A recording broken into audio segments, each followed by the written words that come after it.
del canon. ¿Por qué unos libros sí y otros no? Pero en los últimos años, recientemente se ha levantado una nueva pregunta que no solo cuestiona el límite, la validez del límite del canon, sino que cuestiona la existencia misma del canon. La pregunta ya no es ¿por qué tenemos estos libros como canon y estos libros como apócrifos? Sino ¿por qué tenemos un canon del todo? ¿Deberíamos hablar de un libro que tiene autoridad para decirnos algo? Así que creo que esta es una pregunta más fundamental y que tenemos que abordar el día de hoy. La pregunta del origen del canon. Y esta pregunta gira en torno a la autoridad misma de la Biblia y siempre será un tema de interés para nosotros como iglesia. Ahora, en las diapositivas pongo unos libros que te recomiendo respecto al tema. Prácticamente la conferencia está basada en estos libros.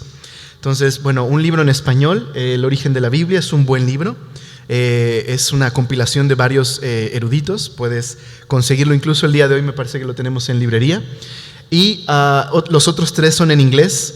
Son buenos libros si pues, te gusta el inglés y puedes. The Heresy of Orthodoxy, la herejía de la ortodoxia, la pregunta del canon, y el clásico, el canon de la escritura del F.F. Bruce, son buenos libros sobre el tema. Por supuesto hay muchísimos más, pero estos son buenos libros que te recomiendo respecto al tema. Así que este fenómeno del canon es un tema muy importante para nosotros como iglesia, y en los últimos años hemos visto el crecimiento de libros no solamente del círculo académico, sino del alcance laico, y que han popularizado las enseñanzas que se encuentran realmente más en círculos académicos para cualquier persona, y que han levantado ciertas preguntas respecto a la autoridad del canon. Así que el modelo clásico respecto a la interpretación histórica del canon es un modelo que se conoce como el modelo extrínseco, porque viene de afuera, y la definición sencilla de este modelo es la que tengo aquí en la diapositiva.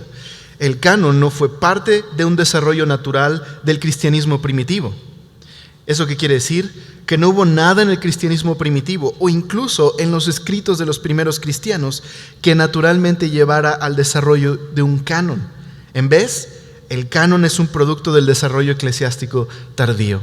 Lo que quiere decir esto es que nada que haya surgido de los primeros cristianos nos daría la idea de que el canon es una idea de primer siglo, sino que el canon es una imposición eclesiástica de por lo menos el cuarto siglo.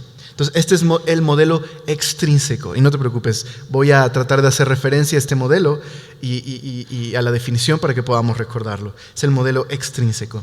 Bueno, ¿cuáles serían las afirmaciones principales de este modelo, el modelo extrínseco? Bueno, serían las siguientes.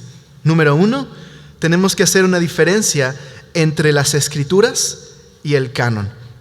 Es decir, cuando hablamos de el canon, estamos hablando de un término, un concepto que solo se puede utilizar para una lista oficial de libros que aparece hasta el cuarto siglo. Y por lo tanto tenemos que hacer una distinción muy clara entre lo que es escritura y lo que es canon. El problema con esa definición es que da la idea de que la palabra escritura es un estatus menor que el estatus de canon. Pero una pregunta: si un cristiano puede llamar a un libro escritura, ¿no es en sí un canon? Porque puede determinar lo que otros libros dentro de su biblioteca no son escritura. Así que es algo que tengo que considerar si realmente tengo que hacer una distinción tan clara entre escritura y canon. Es algo que tengo que preguntarme. Número 2. No había nada en el cristianismo primitivo que hubiera dado origen a la idea del canon. Y nuevamente es la idea de que ni los primeros cristianos creían que lo que estaban escribiendo era escritura, ni los cristianos de segunda generación creían que lo que habían escrito los primeros cristianos era escritura, sino que el canon es un desarrollo posterior de la iglesia. Es parte de la historia de la iglesia, pero no del origen del cristianismo. Tercero, los cristianos no sentían ninguna atracción por los documentos escritos. Y muchos creen que como los primeros cristianos estaban esperando el regreso de Jesús y pensaban que el regreso de Jesús era tan pronto, eso los desanimó de realizar algún escrito. Pero fue hasta después que se dieron cuenta que Jesús no venía tan pronto que decidieron escribir. Pero con el desarrollo del tema el día de hoy nos daremos cuenta que los primeros cristianos no estaban cerrados a la idea de tener documentos escritos. Al contrario, desde la cuna del cristianismo vemos un deseo por registrar el testimonio de lo que Dios había hecho como cumplimiento de sus promesas al pueblo de Israel. Número 4, los autores del Nuevo Testamento no estaban conscientes de su propia autoridad. Es decir, ellos no creían que lo que estaban escribiendo fuera escritura. Y número 5, los libros del Nuevo Testamento fueron considerados escritura hasta finales, por lo menos, del segundo siglo. Y eso se lo debemos a un hombre llamado Ireneo de León, que elevó los escritos cristianos al nivel de escritura. Y entonces hasta el cuarto siglo se elevan del nivel de escritura al nivel de canon, con la finalización de una lista oficial. Bueno, este método para interpretar el canon ha influenciado a muchos maestros en los estudios del Nuevo Testamento. 2 en general que te presento el día de hoy. Uno de ellos, un teólogo luterano de hace un par de años, muchos por cierto, Adolf von Harnack, sostuvo que el canon fue creado en respuesta a la herejía, en específico a la respuesta de una herejía conocida como el marcionismo, el hereje Marción. Y fue creado el canon básicamente por Ireneo de León, que quería responder a la herejía de su época. Y la otra postura que se ha influenciado por el paradigma anterior, el método anterior, el extrínseco, el modelo anterior, fue David Duncan en su libro The Constantine Bible, o la Biblia de Constantino, que dice que el origen del canon se debe a la intrusión política y religiosa de Constantino, el emperador, en los asuntos de la iglesia. Y por lo tanto, el canon fue una imposición oficial, política y religiosa del cuarto siglo. Ok, ¿qué puedo decirte del modelo extrínseco? Es importante señalar que no todo lo que el modelo extrínseco dice es equivocado. Es cierto que cuando nos referimos a un consenso general, a una lista oficial, si quieres verlo así, de libros llamados canónicos, pues la encontramos en un proceso largo que finaliza por lo menos hasta el cuarto siglo. Y es cierto que parte del canon era la intención de tener esta lista oficial de libros era responder a las herejías que se estaban levantando durante el segundo y tercer siglo. ¿Qué libros son los libros que debemos reconocer? El problema con el modelo extrínseco, su mayor problema es el siguiente: pasa por alto la mayor fuente de evidencia que tiene respecto al canon. ¿Cuál? El Nuevo Testamento. Pasa por alto el origen del canon. Así que la propuesta de la conferencia del día de hoy, la propuesta de los libros que te mencioné y la propuesta de la mayoría de los cristianos evangélicos del día de hoy respecto al canon es el siguiente modelo: el modelo intrínseco. Este modelo no está en contra del modelo extrínseco.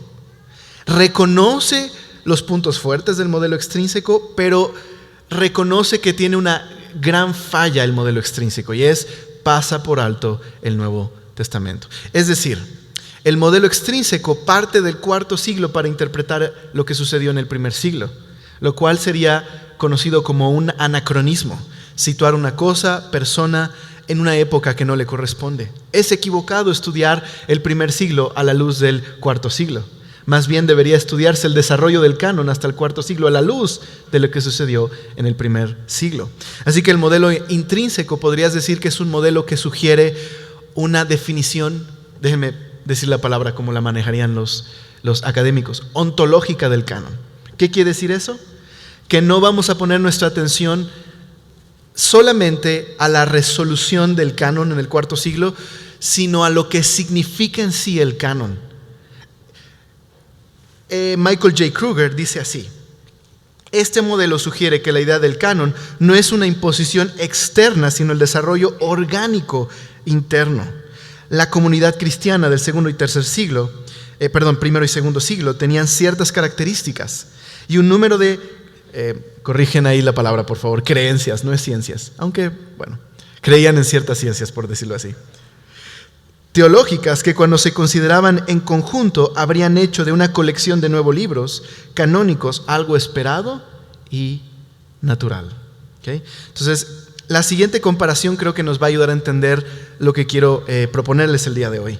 Número 1, modelo extrínseco. ¿Qué significa? Los libros se convirtieron en canon por decisión de la iglesia mucho tiempo después. Modelo intrínseco. Los libros son canónicos por lo que son. A eso nos referimos con la definición ontológica. El modelo intrínseco no niega la realidad de los concilios y del desarrollo de la iglesia, de la historia de la iglesia, no lo niega. Pero el modelo intrínseco dice, los libros son canónicos no porque se les haya impuesto ese concepto en el IV siglo, son canónicos porque son de origen divino, son lo que son. Y ese es el modelo intrínseco. Espero poder desarrollar entonces este tema a lo largo de la conferencia, el origen del canon. ¿Okay? Modelo extrínseco, los libros se convierten en canon. Modelo intrínseco, los libros desde su origen son canon. ¿Okay? Recuerda, si un cristiano de primer siglo puede tener en su biblioteca un libro que llama Escritura, automáticamente excluye cualquier otro que no es Escritura. Así que podría llamarse canon una decisión solamente de IV siglo, o simplemente es la definición misma de lo que es un libro inspirado por Dios, canónico. Así que 4 cosas son las que vamos a analizar el día de hoy. Son 4 puntos que quiero ofrecerte que creo que nos ayudan a entender que el canon lo es desde su origen, un desarrollo natural, orgánico, algo esperado por la iglesia y no simplemente una imposición de IV siglo. Entonces, el primer punto que vamos a ver el día de hoy es la naturaleza escatológica del cristianismo primitivo. La naturaleza escatológica del cristianismo primitivo. Y a lo largo de las conferencias vamos a entender a qué nos referimos con esta naturaleza escatológica del cristianismo primitivo. Los judíos de primer siglo son muchas veces llamados judíos del segundo templo. Estos judíos, en la época en la que nace el Nuevo Testamento, tienen una alta expectativa de ser rescatados por Dios, liberados de la opresión extranjera que está puesta sobre ellos. Tienen la expectativa de que el Mesías arribe y por fin los haga libres por completo. Tienen deseos de redención, de libertad. A pesar de que estos judíos han regresado a su tierra, no se consideran libres porque ahora están bajo el yugo romano y siguen, digámoslo así, Tierra Santa sigue pulsando todo el tiempo en esta época por libertad y por la redención esperada. De hecho, algo muy interesante es que en el canon hebreo, el último libro que se escribe, o bueno, que se ordena en el canon hebreo es Segunda de Crónicas. Bueno, sería el libro de Crónicas, pero nosotros lo tenemos dividido. En el canon hebreo está completo. Son 2 tomos en uno. Así que el último libro termina como si fuera de manera inconclusa. Termina hablando acerca de la promesa de regresar a la tierra. Como si el canon hebreo nos dijera que la historia no terminó con Esdras y Nehemías. Algo falta, algo se espera que suceda. Y de hecho, en Segunda de Crónicas, en el capítulo 3, la genealogía está enfatizando la genealogía de David de manera muy enfática. Y eso es muy importante. Esta cultura está esperando redención, está esperando al Mesías. De hecho, incluso el Nuevo Testamento nos narra esta expectativa. Por ejemplo, en Juan capítulo 1, verso 45, vemos a Felipe que va con Natanael y le dice: hemos hallado a aquel de quien escribió Moisés en la ley, así como los profetas, a Jesús, el hijo de José de Nazaret. Hay una expectativa mesiánica. También vemos en Lucas 2:38 que se nos dice que se esperaba la redención en Jerusalén. Y también vemos en Lucas 2:25 se nos describe a un hombre que era justo y piadoso, a Simeón, que esperaba la consolación de Israel. En pocas palabras, en la época en la que Jesús y los apóstoles caminaron, había un sentimiento nacionalista muy alto en Israel. Se esperaba al Mesías, se esperaba la redención. Y por eso cada año en la Pascua los romanos fortalecían la guardia porque podía haber una sedición de parte del pueblo. Estaban esperando un redentor, un Mesías político que les librara del yugo romano. Y Hechos también 1:6 se nos dice de los discípulos preguntándole a Jesús: ¿restaurarás el reino de Israel en este tiempo? Así que estamos viviendo una época donde hay una alta expectativa mesiánica. Ahora, ¿por qué es importante para nosotros esto? Bueno, porque el mensaje escatológico de Jesús es precisamente el mensaje de el tiempo ha llegado. Llegó el cumplimiento de las promesas. El reino de Dios se ha acercado. Ese es el mensaje con el que Jesús inicia su ministerio. De hecho, Marcos 1:15, citado de la Biblia textual, dice: el tiempo se ha cumplido, el reino de Dios se ha acercado. ¿Cómo se entenderían las palabras de Jesús a una nación que está esperando el cumplimiento de las promesas de Dios y el Mesías que va a traer redención para el pueblo?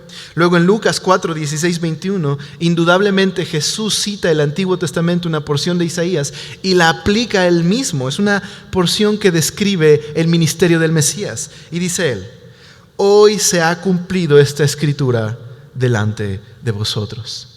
Así que Jesús, parte de su mensaje era el cumplimiento de las promesas de Dios, el cumplimiento del reino, por lo menos en un sentido espiritual.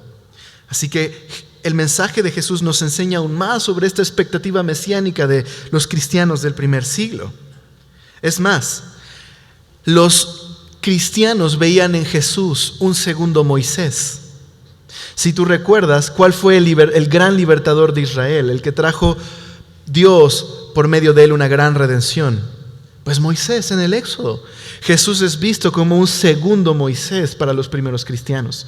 Por ejemplo, vemos que Mateo recapitula el Éxodo cuando habla de que esta profecía que se cumple en Jesús, que tiene que huir a Egipto. Y luego vemos también a Jesús que comienza su ministerio en el desierto. Incluso vemos que se presenta como el dador de una nueva ley en el Sermón del Monte. E incluso vemos también a Jesús visto como un gran profeta comparado con Moisés. E incluso vemos que Él es el dador del verdadero maná, el pan del cielo. Eso viene en Juan capítulo 6. Comparándose a Jesús como alguien superior, incluso no solo similar, sino superior a Moisés, porque Él da el verdadero pan del cielo. Y vemos que cuando habla con Moisés y Elías en la transfiguración, se usa una palabra muy interesante para hablar de su partida, y es la palabra éxodo. Y probablemente lo que se tiene en mente es esta comparación de Jesús con Moisés como el segundo Moisés. Y eso es importante. En conclusión, ¿cómo afectaría la expectativa mesiánica, la expectativa escatológica, que no solo tiene que ver con el cumplimiento de los últimos tiempos, sino que Jesucristo es el cumplimiento de las promesas de un Mesías? ¿Cómo afectaría esto el desarrollo de un canon? Pues esta es la primera implicación. El hecho de que los judíos del Segundo Templo, los judíos de primer siglo, vieran el canon hebreo como una historia inconclusa, algo que faltaba en la historia de la redención, en el drama de la redención. Si estaban convencidos que Jesús era el cumplimiento de las profecías mesiánicas, y no solo el cumplimiento de una redención, sino de la redención final, entonces se verían impulsados a seguir escribiendo la historia de la redención. Al final, la Biblia de Génesis, Apocalipsis, es simplemente el testimonio de la obra redentora de Dios a la humanidad. Y por lo tanto, Mateo es un buen ejemplo de esto, que Mateo conecta el último libro del canon hebreo, Crónicas, con una genealogía fuertemente davídica en Jesús. Incluso historiadores que no son evangélicos, no son cristianos, como lo son W.D. Davis y Dale Allison, dicen que Mateo, por lo menos en su mente, él cree que está continuando la historia de la Biblia. Entonces esto es importante. Una segunda implicación sería que la promesa de Deuteronomio 18:18, donde se les promete que se enviará un profeta como Moisés y que les daría una nueva revelación. Implica que los cristianos de primer siglo estaban esperando a este nuevo profeta como Moisés, que inauguraría una nueva era con una nueva revelación divina. Bueno, los primeros cristianos creen que Jesús es ese profeta. Y de hecho, Pedro más adelante cita en capítulo 3, 22, 23 respecto a Jesús. Porque Moisés dijo de los padres: el Señor vuestro Dios os levantará profeta de entre vuestros hermanos, como a mí, a él oiréis en todas las cosas que os hablé, y toda alma que no oiga aquel profeta será desarraigada del pueblo. ¿Qué quiere decir entonces todo esto? Que los cristianos veían en Jesús el cumplimiento de las promesas de Dios y por lo tanto verían en la historia de Jesús una historia que continuaría la revelación que había sido dada en el Antiguo Testamento, y eso les daría un ánimo, un impulso para escribir esa historia como parte de su canon, como parte de la historia de la redención. Así que creo que este primer punto nos ayuda a ver que sí existía algo en el primer siglo que pudiera haber dado origen a un canon llamado Nuevo Testamento. Segundo punto que vamos a estudiar el día de hoy: el significado del pacto, el concepto de un pacto en el cristianismo primitivo. Primero vimos la naturaleza escatológica del cristianismo primitivo y cómo esos primeros cristianos veían en Jesús el cumplimiento de las profecías. Y por lo tanto, relacionaron la historia de la redención con Jesús con la historia de la redención del Antiguo Testamento, y se habrían sentido compelidos a escribir respecto a esa revelación. Número 2, cuando entendemos el concepto de un pacto como era entendido en el antiguo cercano oriente, va a ser mucho más sencillo que entendamos por qué los cristianos llamarían al Nuevo Testamento el nuevo pacto. ¿Okay? Entonces, primero definamos un par de cosas. ¿Qué es un pacto? Bueno, un pacto es un acuerdo o un contrato entre dos partidos que incluye los términos de su relación, sus obligaciones, las bendiciones y maldiciones que cumplir o por fallar el pacto. Y aunque en la Biblia vemos pactos entre hombres y entre otros hombres, realmente en la Biblia el tema dominante en el Antiguo Testamento es un pacto entre Dios y los hombres. Es la manera de entender su relación. Bueno, cuando entiendes esta idea de pacto es fascinante. Aplicada a la Biblia entendemos lo siguiente: que el canon del Nuevo Testamento no existe en un vacío bíblico histórico, sino que encuentra su contexto adecuado dentro de una estructura llamada pacto. Así que sería natural, cuando entendemos que el Antiguo Testamento es un pacto entre Dios y los hombres, entender por qué el Nuevo Testamento sería un pacto, un nuevo pacto entre Dios y los hombres. Bueno, Génesis nos dice de estos pactos, Génesis 15, 18, que en aquel día, dice el texto, Jehová hizo un pacto con Abraham y le dijo: daré a tu descendencia esta tierra. Así que contar la historia de Dios, cómo ha redimido a su pueblo, es básicamente contar la historia de una relación establecida a través de un pacto. Bueno, para aclarar un poco el tema, quiero mostrarles una cosa. Cuando uno estudia el Decálogo, los 10 mandamientos y sobre todo Deuteronomio, y lo compara con cómo se hacían los tratados, los pactos en el antiguo cercano oriente, nos daremos cuenta que hay un paralelo impresionante. Sobre todo cuando se conocen cómo se hacían los tratados hititas. Uno puede ver el Deuteronomio y darse cuenta, básicamente es un tratado a la forma y estructura de los tratados hititas, es un pacto. Por ejemplo, los pactos de la suceranía, y a lo mejor te vas a preguntar, bueno, ¿y qué es suceranía? ¿Es como Susana y qué es Nia o algo así? ¿Qué es suceranía? Bueno, la suceranía era lo siguiente: cuando una región se sometía a tributo a algún rey dominante, esa región podía mantener su soberanía limitada, su independencia, pero tenía que ser tributaria de otra nación. A esos pactos les llamamos pactos de suceranía. Bueno, Michael D. Coogan dice lo siguiente: los pactos de la suceranía y otros acuerdos similares eran bastante prevalentes durante el periodo premonárquico y monárquico en el Israel antiguo. La estructura del pacto de la ley judía es muy similar a la forma de la suceranía de los hititas. Entonces sería bueno ver cómo era la estructura de un pacto hitita. Bueno, eso es lo que vamos a ver en la siguiente diapositiva. Bueno, la mayoría de los eruditos están de acuerdo en que la estructura, el formato de un pacto hitita estaba conformado por lo siguiente. Número 1, preámbulo. Y en el preámbulo, en la primera línea del tratado, el rey hitita o el rey de la suceranía ponía todos los títulos que estaban asociados con su grandeza. Incluía una lista de atributos respecto a ese rey. Número 2, se encontraba un prólogo histórico. En el prólogo histórico simplemente se relataba la historia que había entre el rey de la suceranía y lo que llamaríamos el rey vasallo. Pero si el rey de la suceranía, el rey hitita, había sido misericordioso con el rey vasallo e incluso le había rescatado de alguna invasión, eso iría en el prólogo histórico, con una manera de constatar que la base de la relación entre el rey de la suceranía y el rey vasallo tenía que ser de amor y fidelidad y no en base a la imposición. Entonces ese era el prólogo histórico. Luego se encontraba la estipulación.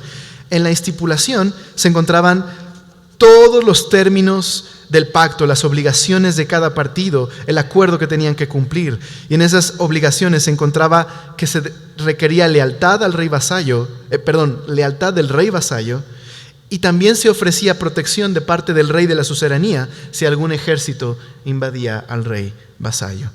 Pero luego venían las sanciones. Y en las sanciones simplemente podríamos llamarle la lista de bendiciones y maldiciones. Los tratados hititas incluían los varios castigos que había para ambas partes si alguno violaba el tratado, los términos del pacto. Y el rey de la suceranía en esta sección podía estipular cómo iba a disciplinar al rey vasallo si éste incurría en una violación del tratado. Por último, la parte más importante y lo que nos concierne en nuestra discusión el día de hoy es el depósito de documentos. Al final, ¿cómo te ibas a testificar de que esto era un acuerdo y que tenían que cumplirse este tratado? Se daba una copia de documentos, una para el rey de la suceranía y otra para el rey vasallo, en la que se constataba esa relación y quedaba como un testimonio del pacto. Y había una instrucción en estos tratados de que esos pactos tenían que hacerse 3 cosas. Una, se tenían que depositar en los altares sagrados de cada pueblo. Número 2, tenían que leerse periódicamente en público a la nación. Y número 3, tenían que llevarse al lugar donde iban a hablar el rey de la suceranía con el rey vasallo. Bueno, ¿qué es sorprendente? Que cuando comparamos esto con el Pentateuco encontramos demasiadas similitudes. Por ejemplo, encontramos en el preámbulo, en Éxodo, se presenta el Señor: yo soy Jehová, tu Dios. Y luego encontramos un prólogo histórico: que te saqué de la tierra de Egipto, de casa de servidumbre. Y luego vemos la lista de estipulados, las sanciones y maldiciones por obedecer y desobedecer el pacto. Pero sobre todo, ¿qué encontramos? 2 tablas dadas por Dios a Moisés, escritas por Dios, en las que se documentaba ese pacto. Y esas tablas tenían que ir en el altar sagrado del templo, es decir, en el arca del pacto. Y justo era en esa arca donde Dios se relacionaba con el pueblo, en el lugar santísimo del mobiliario del templo, idéntico a los tratados. Una cosa más, todos los tratados hititas, la mayoría de ellos, incluía una inscripción que incluía una maldición para aquel que sacara alguna de las palabras de ese tratado. Y muy similar, Deuteronomio dice: no añadiréis a la palabra que yo os mando, ni disminuiréis de ella, para que guardéis los mandamientos de Jehová vuestro Dios, que yo os ordeno. Así que se proveyeron de documentos, de escritos que servían de testimonio entre el acuerdo de Dios y el pueblo. Ahora, el doctor Meredith Kline, les voy a presentar un libro más adelante para que ustedes puedan investigar si quieren hacerlo más en su casa o más adelante. Él propone que no solamente el Decálogo y Deuteronomio, en sí el Antiguo Testamento tiene este marco de un pacto entre Dios y los hombres, y por eso en muchas ocasiones se ve a los profetas demandando respuesta del pueblo por no cumplir con el pacto. Y vemos a los libros poéticos, los libros como Proverbios, enseñando cómo deben de vivir las personas dentro de un pacto con Dios. Es muy, muy interesante esto. Ahora, ¿por qué esto tiene que ver con el canon? Por lo siguiente. Los judíos durante toda su etapa en la historia del Antiguo Testamento estaban avisados de que se venía un nuevo pacto. Jeremías escribe: he aquí vienen días, dice Jehová, en los cuales haré nuevo pacto con la casa de Israel y con la casa de Judá. Si hubo un pacto en el Antiguo Testamento y se dieron documentos escritos testificando ese pacto, ¿se esperarían nuevos documentos que testificaran del nuevo pacto? ¿Qué cosas podemos entonces entender? Zacarías habla de la obra de Cristo de la siguiente manera. Es Zacarías en el Nuevo Testamento, el padre de Juan el Bautista, no, Zacarías el del Antiguo Testamento. Y él dice así: para hacer misericordia con nuestros padres y acordarse de su santo pacto. Está describiendo cómo Juan el Bautista anunciará la venida del Mesías y establecerá un nuevo pacto. Luego tenemos a Pablo, que ve la cena del Señor, la cena pascual, como el establecimiento de un nuevo pacto. Y dice así 1 Corintios: asimismo tomó también la copa después de haber cenado, diciendo: esta copa es el nuevo pacto en mi sangre. Haced esto todas las veces que la bebiereis en memoria de mí. Y por supuesto, los evangelios encontramos, por lo menos en los sinópticos, esta declaración del nuevo pacto. No que en el Evangelio de Juan no venga, sino quizás no tan explícitamente como viene en los sinópticos, pero sin duda habla del cumplimiento de las promesas. Juan el Bautista identifica a Jesús en Juan y dice: he aquí el Cordero de Dios que quita el pecado del mundo. Y en la cena pascual, aunque no se describe como en los sinópticos, tenemos vino, pan y tenemos un cordero. Está Jesús ahí, que es el antitipo. La palabra antitipo, el concepto de antitipo, es un término teológico que significa el cumplimiento de una sombra en el Antiguo Testamento. Entonces, ¿qué tipos tenemos en el Antiguo? El pan que descendió del cielo. Tenemos el Cordero de la Pascua, que inauguró la redención, la libertad del pueblo de Israel de Egipto. Y tenemos también el vino como un símbolo importante en Israel, una y otra vez la vid. Ahora Jesús en el aposento alto, en Juan capítulo 13, vemos al Cordero de Dios que quita el pecado del mundo con el Cordero Pascual. Vemos a Jesús ofreciendo la copa y hablando de la vid verdadera en Juan 15. Y también tenemos el pan de vida, Jesús dando pan. Ahora otro versículo. Pablo se considera él mismo y otros apóstoles en contraste con el antiguo pacto. Dice así: el cual asimismo nos hizo ministros competentes de un nuevo pacto. Y por supuesto, los padres apostólicos, que son los sucesores de los apóstoles, entendían el nexo entre el Antiguo Testamento, el Antiguo Pacto con el Nuevo Pacto. Y tenemos una cita de esas se las tengo más adelante. El escritor de Hebreos ve en Jesús el establecimiento de un nuevo pacto. Dice: pero ahora tanto mejor ministerio es el suyo, cuanto es mediador de un mejor pacto establecido sobre mejores promesas. ¿Qué significa todo esto? Que si los judíos recibieron documentos al establecerse un pacto de Dios entre ellos, y los cristianos del primer siglo ven en Jesús el cumplimiento de las profecías y el establecimiento de un nuevo pacto, ¿sería natural que esperaran nueva documentación? Sí, estaban inmersos en una cultura acerca de un pacto. A pesar de que habían pasado muchos siglos, quizás no estaban conscientes de cómo se hacían los tratados hititas, pero sí estaban conscientes de que su relación con Dios era establecida a través de un pacto. Y lo encontramos aquí en estos versículos que están por acá. Ahora sí, la cita de Justino Mártir. En Diálogos, él dice así: también Dios declaró que establecería una nueva ley y un nuevo pacto. Aún los cristianos de segunda y tercera generación entenderían cuando se relaciona a Jesús con el establecimiento de un nuevo pacto. De hecho, fue precisamente en el segundo siglo cuando empezó a llamarse al Nuevo Testamento el Nuevo Pacto. Muy importante. ¿Cuáles son las implicaciones entonces? Esta es la implicación. Cuando Dios se revela a los hombres, esa revelación nunca se da por sí sola. Es una revelación siempre acompañada de un acto de redención de parte de Dios. Y el Éxodo era el arquetipo de la redención que Dios traería, la redención completa. El arquetipo significa el modelo. El modelo lo encontramos en Éxodo capítulo 12. Habría una manifestación del poder de Dios, habría un cordero pascual, habría un pacto y documentos que establecerían los términos de esa relación. Bueno, precisamente los primeros cristianos entenderían ese arquetipo de redención en Jesús. Ellos creían que Jesús no era una de las muchas redenciones de Dios.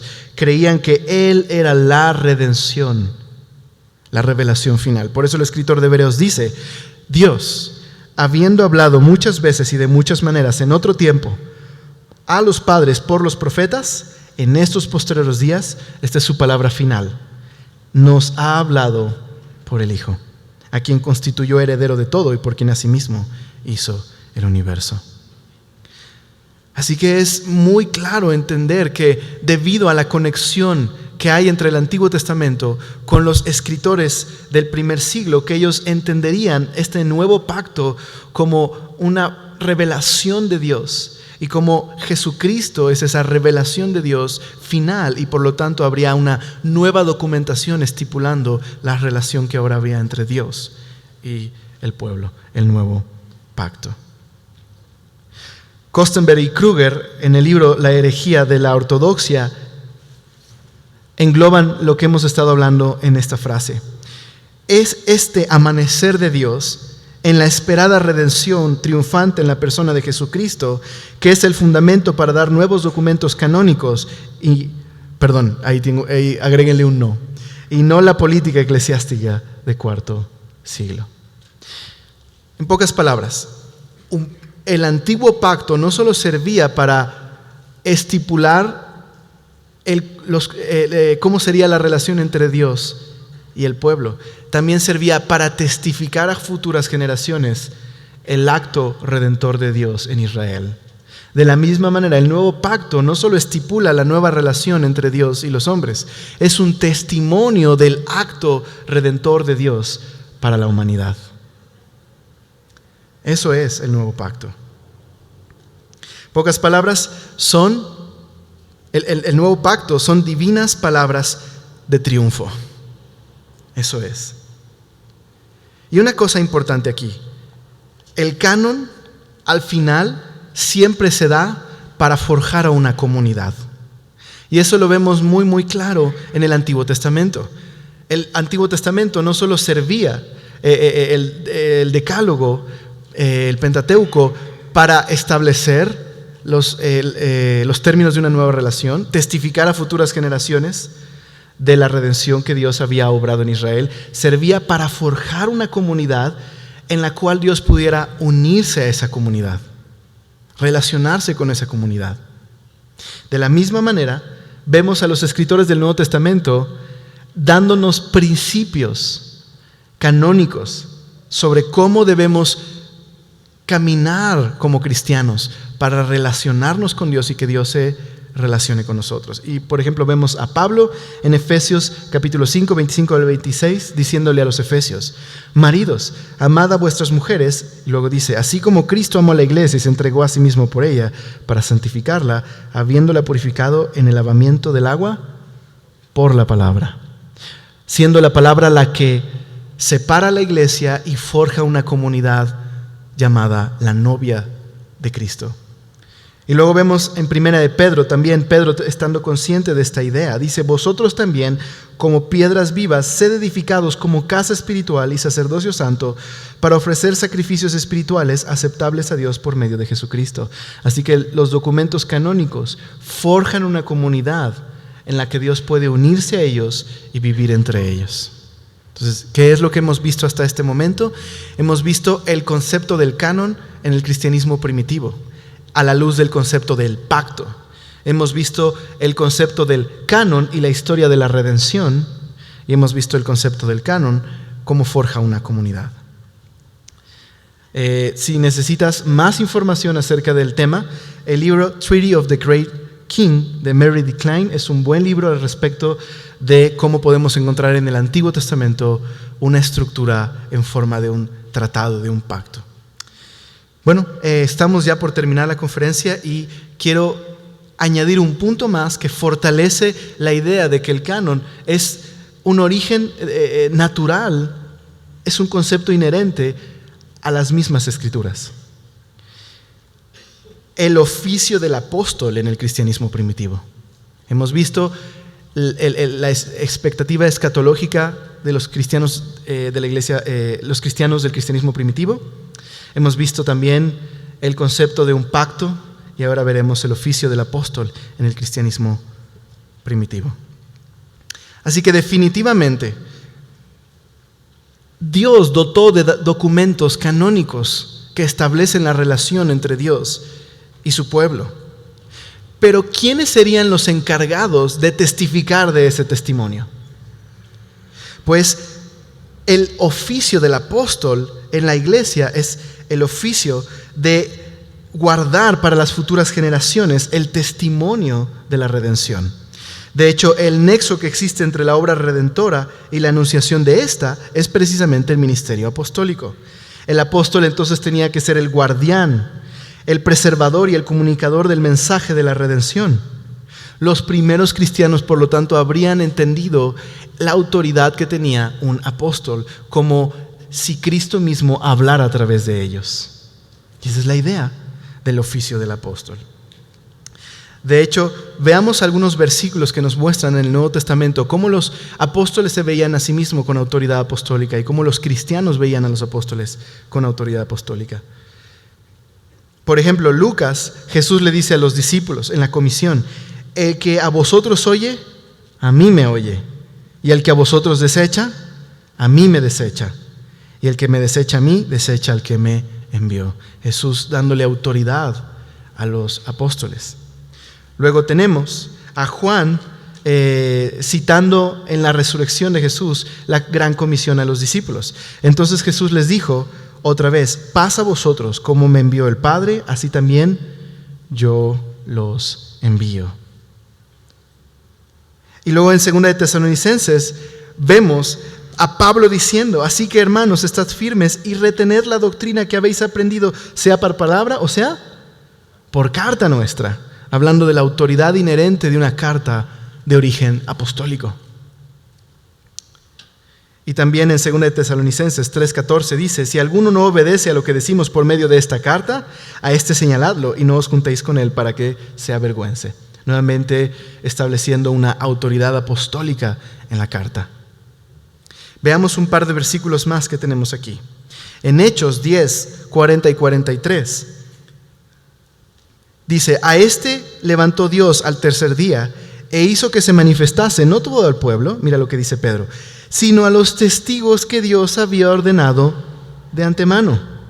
¿Para qué? Pues testificar de la obra de redención. A nosotros que comimos y bebimos con él después de que resucitó de los muertos. Y nos mandó que predicásemos al pueblo y testificásemos que él es el Dios que ha puesto por juez de vivos y muertos. De este dan testimonio, y esto es lo importante, todos los profetas, que todos los que en él creyeren recibirán perdón de pecados por su nombre. Tenemos aquí a Pedro diciendo la comisión de los apóstoles y citando la obra de los profetas del Antiguo Testamento como una tarea importante de testimonio. Está poniéndose Pedro a la par, él y los apóstoles, de la misión de los profetas del Antiguo Testamento. ¿No sería entonces extraño que pensaran que sus escritos llevaban autoridad y que eran en ese sentido ontológico que les mencionaba, por lo que son sus documentos canónicos? Tenemos un versículo más. 2 de Pedro 3:2 dice: para que tengáis memorias de las palabras que antes habían sido dichas por los santos profetas, Antiguo Testamento, y del mandamiento del Señor y Salvador dado por vuestros apóstoles. Otra vez, ¿qué está poniéndose a la par? El Antiguo Testamento con los apóstoles. Eso es muy importante. Otro versículo más. Hebreos dice, porque si la palabra hablada por medio de ángeles fue firme. La idea de ángeles es una forma figurada de hablar de cómo Moisés recibió la ley en el Sinaí. Dice, y toda transgresión y desobediencia recibió justa retribución. ¿Okay? Si cuando Dios dio su pacto en el Antiguo Testamento y hubo un juicio respecto al incumplimiento de este pacto, ¿cómo escaparemos nosotros si descuidamos una salvación tan grande, la cual comenzó a ser proclamada por el Señor y nos fue ¿qué? Confirmada por los que lo oyeron a Él? ¿Consideras que Pedro cree que tiene autoridad apostólica? ¿Consideras que el escritor de Hebreos cree que los apóstoles tienen autoridad apostólica? Sin duda alguna, esto es muy claro.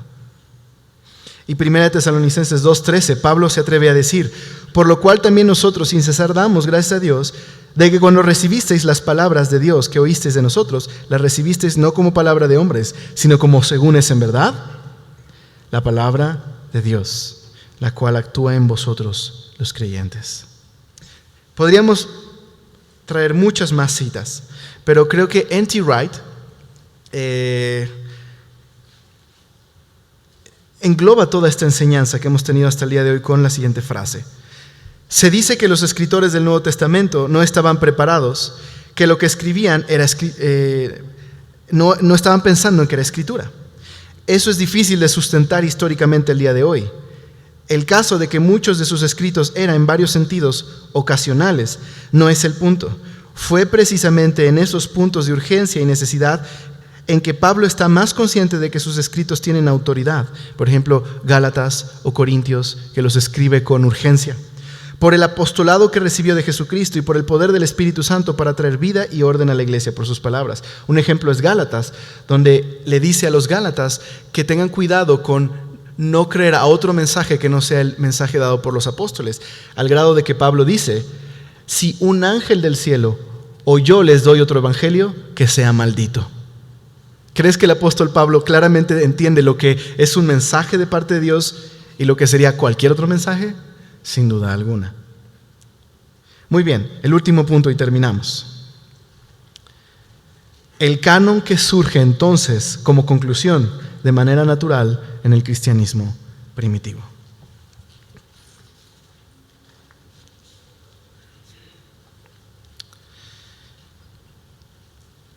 Si los primeros cristianos veían en Jesús el cumplimiento de las profecías y entendían que Él era quien inauguraba una nueva era, un nuevo pacto a través del acto de redención de Dios, y por lo tanto esperaban una documentación que testificara de ese pacto, una documentación que serviría de testimonio, pero también serviría como una forma de forjar una comunidad donde Dios pudiera unirse, y creemos que ellos tenían autoridad y se veían a sí mismos como mensajeros de Cristo, como si Cristo hablara por ellos. Entonces, ¿qué esperamos? Que ellos empiecen a escribir documentos canónicos. De hecho, el Señor les dio un gran mandamiento a los apóstoles. Vayan y hagan discípulos, enseñen en las cosas que yo les he enseñado a ustedes, que las guarden y bautícenlos en el nombre del Padre, del Hijo y del Espíritu Santo. Identifíquenlos conmigo. Es muy interesante notar en algunos escritos de la época, no cristianos, que regularmente se comenzaban a escribir tratados que transmitieran la tradición de una cultura, más o menos como 40 años después, 30 años después, que los fundadores de esa comunidad estuvieran a punto de morir, para que entonces transmitieran a las siguientes generaciones la tradición de cómo comenzó esa tribu, ese pueblo. Y es muy interesante notar que casi todos los evangelios, los escritos, precisamente tienen este tiempo, 30, 40 años en que fueron escritos después de los sucesos de la resurrección. Y que posiblemente lo que están haciendo los discípulos es darse cuenta que estos documentos servirían para preservar y guardar el mensaje apostólico que les ha sido encomendado, para que también puedan alcanzar a todas las demás naciones. Jesús les dijo, vayan a todas las naciones. Pero ¿cómo podría la influencia apostólica llegar a esos rincones de la tierra y seguir siendo el fiel mensaje de Jesús? Se requerirían escritos, testimonios de ese acto de redención. Y precisamente vemos un reconocimiento interno de lo que podría ser el primer cuerpo canónico en el primer siglo. Segunda de Pedro 3:15 dice así: y considerad la paciencia de nuestro Señor como salvación, como también nuestro amado hermano Pablo os escribió según la sabiduría que le fue dada, como también habla de esto en todas las epístolas, en las cuales hay algunas cosas difíciles de entender que los indoctos e inconstantes tuercen, como también las otras escrituras para su propia perdición. ¿Qué está haciendo Pedro? Está poniendo a la par las cartas de Pablo con las escrituras. Ahora, aquí hay algunas cosas que quiero hacerles notar. Número 1, Pedro da por hecho que los cristianos reconocen que los escritos de Pablo son escritura, porque no está defendiendo su idea. No está defendiendo el por qué dice que algunos tuercen las cartas de Pablo como otras escrituras. Da por hecho que sus lectores entienden que las cartas de Pablo son consideradas escrituras. Aparte, en el primer siglo comenzó a usarse un nuevo estilo para transmitir los documentos cristianos. Se conoce como el códice, o llamaríamos el formato de libro. Antes se utilizaba el rollo, y por ahí dijo un hombre que un libro era un rollo. Bueno, no con esas palabras, pero literal, porque a veces los rollos podían ser de varios metros. Así que un libro era un problema, o todo un rollo diríamos. Los cristianos popularizaron el sistema de códice que no se usaba. Se empezó a usar de manera universal hasta el cuarto siglo. ¿Por qué los cristianos tan abruptamente en el primer siglo dejaron de usar el rollo para usar el formato de libro? Probablemente porque estos escritos ya incluían los evangelios y las cartas de Pablo en un solo volumen.